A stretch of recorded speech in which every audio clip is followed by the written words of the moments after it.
Let's suppose I wanted to evaluate this integral, and that's all it tells me. It doesn't give me any clues how, except the alarm bells are going off.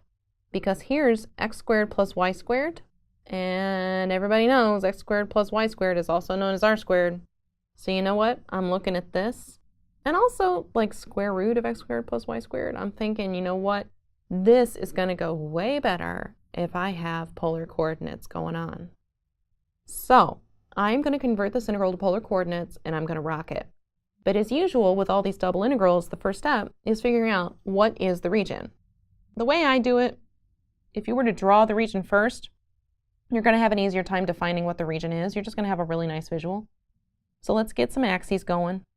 X, Y axes, right? And you notice I've labeled the 3 and the 4 and the 3 and the 4. And why have I done that? Because x squared plus y squared ranging between 9 and 16, that reminds me of circles, okay? So here's a semicircle, x squared plus y squared equals 9, where I only did the upper half, the y greater than or equal to 0. So I drew that semicircle. And here's x squared plus y squared equals 16, only the upper half. And so I put two little line segments there to close off the region because y equals 0 is right here. And so this is my region all in here. It's half of an annulus. Shady, shady, shade. There you go. So I've got a region here. And so, like I suspected, this is going to be great for polar coordinates. I can see right away that this is the region where r, it's actually straight up a polar rectangle. R is allowed to be anything from 3 to 4, right? Easy, easy. And theta is easy too. Theta just ranges from 0 to pi. Those limits are so awesome.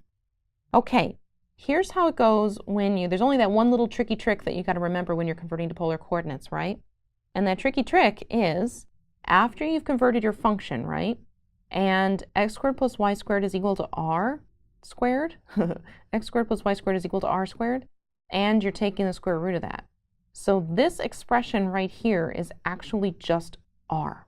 So here I've put an r here. But I'm not done, right?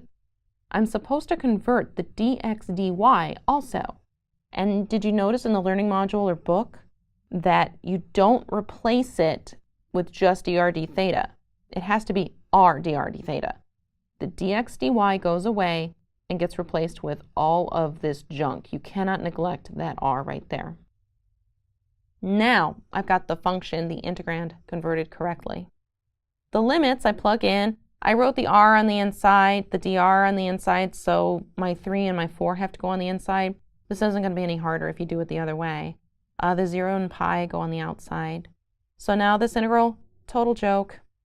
There's my 0 to pi and my d theta on the outside. Here's the antiderivative of r squared. It's r cubed over 3. There are my limits. So what I get is the integral from 0 to pi of 64 thirds minus 27 thirds.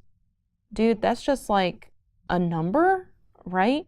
So this integral is even easier. You have 37 thirds and you just multiply it by pi minus 0 and boom, you are completely done.